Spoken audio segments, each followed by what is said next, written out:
today we are on our way to do a little rendering repair job.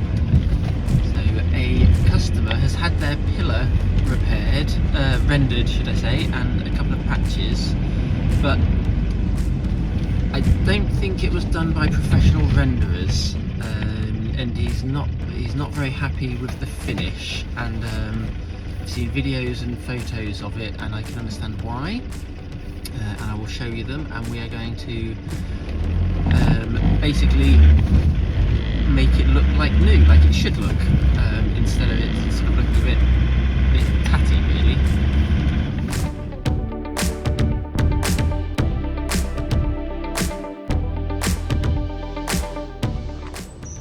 This is the rendered wall. It's difficult to see in this light, but you can see all these discrepancies.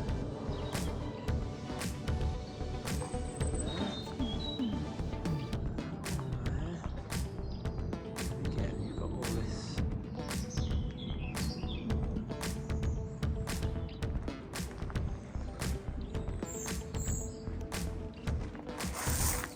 Morning, how you doing?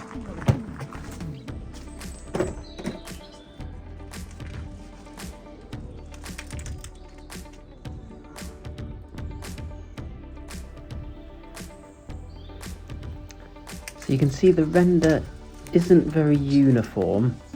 These two panels actually haven't been rendered yet. They're whatever was there originally. You can see they're very rough. They look quite unfinished. There's actually a good centimetre gap at the top as well, sort of an empty void.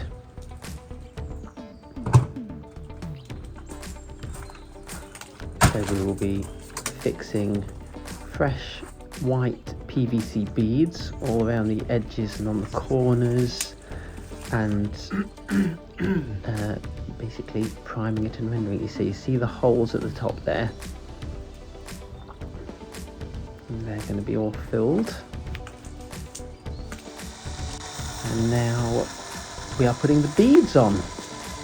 So we like to use white PVC beads, 10mm PVC beads for this particular job. And you can see I'm using, I like to use Fixall's Turbo glue, which sets in 20 minutes. We've put all the beads on, or started here. Always obviously use a spirit level to make sure they're straight. And that is a very nice. Also these PVC beads, I quite like these ones because they're very rigid and they hold, they're not too bendy. So now we're using the OCR, which is a one coat render, Weber's brand. You can see we've applied the primer and that has now dried. And Kris is now cutting the render mesh to fit.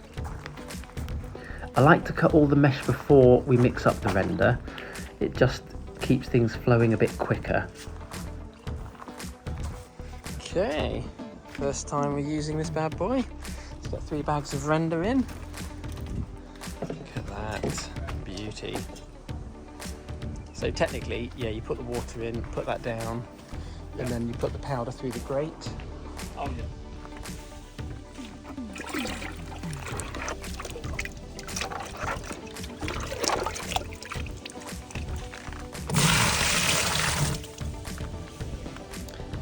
You always want to have the water in before you add any powder, not the other way around.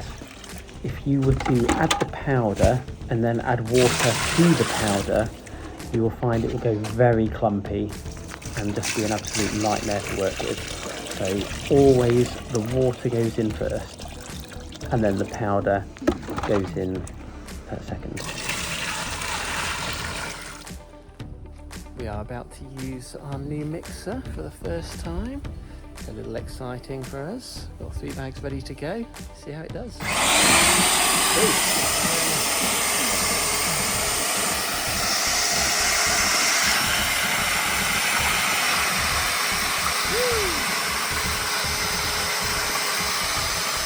dusty one.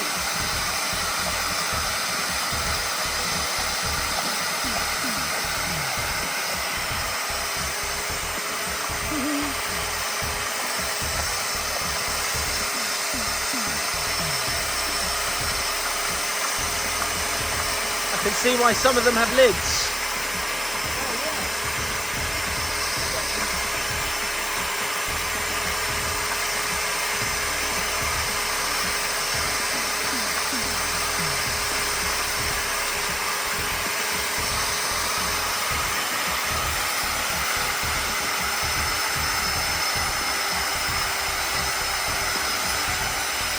Two bags.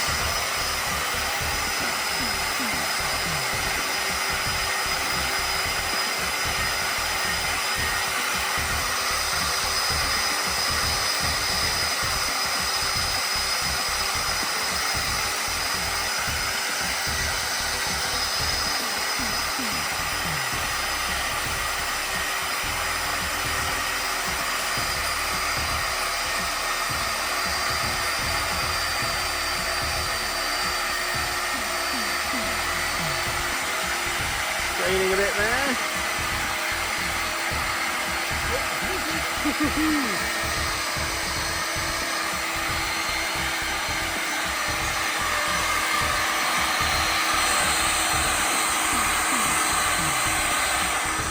Always add the powder gradually, that way you're much less likely to get clumps of dry hard bits of render. It's also worth noting, this particular render does get wetter and wetter up to a point the more you mix it.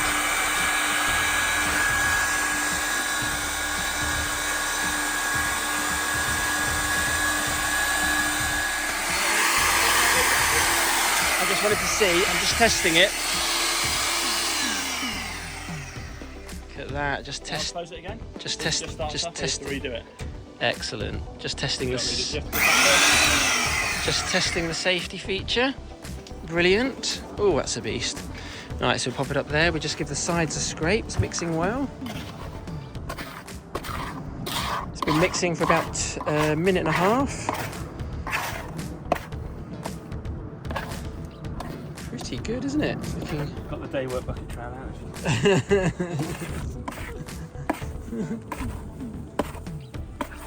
So we're just giving the sides a quick scrape, and then we'll close the lid and give it a bit more of a mix for another minute or two. So far, how's that feel? It feels, the texture looks good. Yeah. Consistency. The bit that's mixed feels lovely and fluffy. Brilliant. Although the sun, Yes. Yeah, it's a bit of a scorcher today. Put that back in. I'll safely latch on and go. Another minute. Okay, that was we left it, gave it 5 minutes to be on the safe side, and that's looking really good. Just giving the blades a quick scrape off into the mix there. And that looks pretty good. I reckon we could have probably got a 4th bag in there, but perhaps it wouldn't mix quite as efficiently, so it is a 90-litre drum. But it mixes 3 very well, I'd say. you can have a look.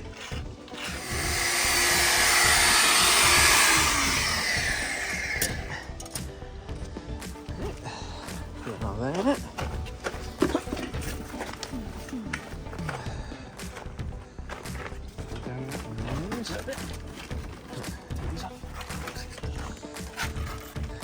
Just want to give them a bit of a scrape into the bucket.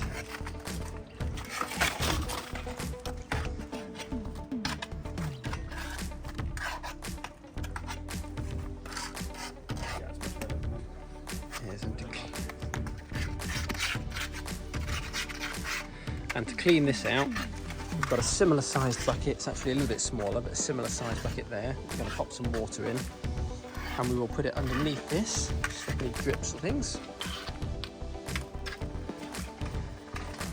But a great feature about this is that you can just pull this dolly off and move it wherever you want to. And as Chris and I are both working here, I'll move it just over there between these 2 walls.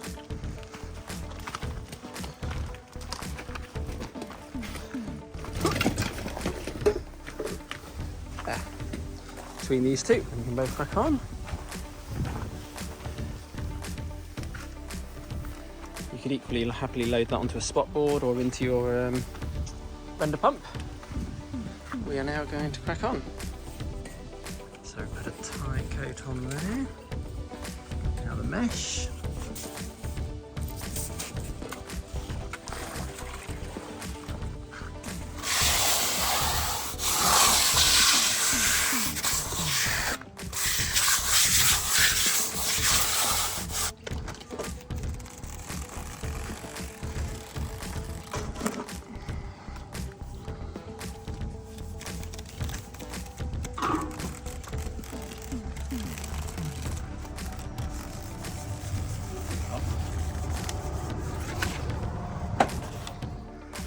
Bedding in the mesh there, and this has had the coat. That.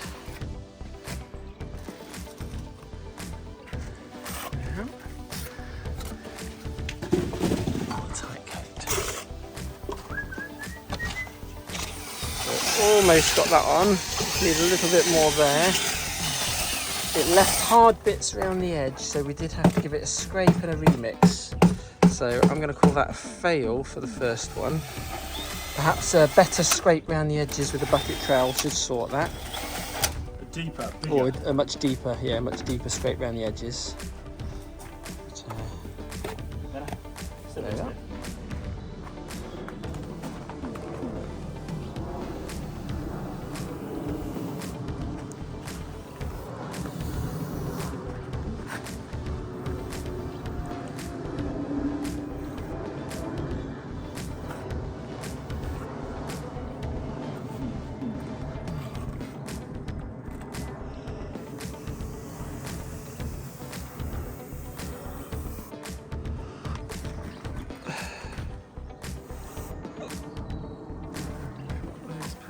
On. Yes.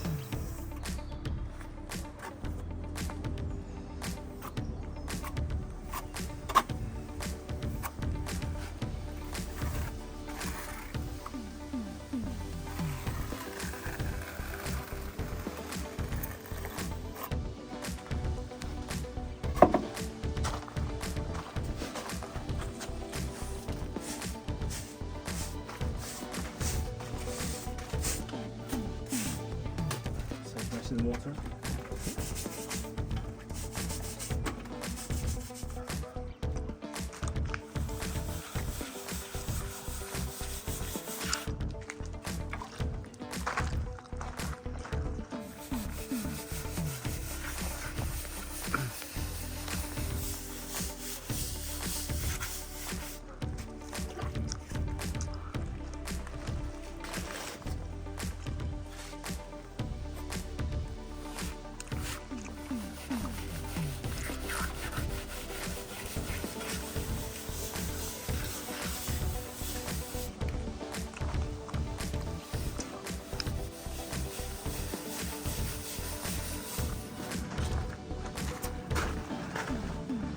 Sponge.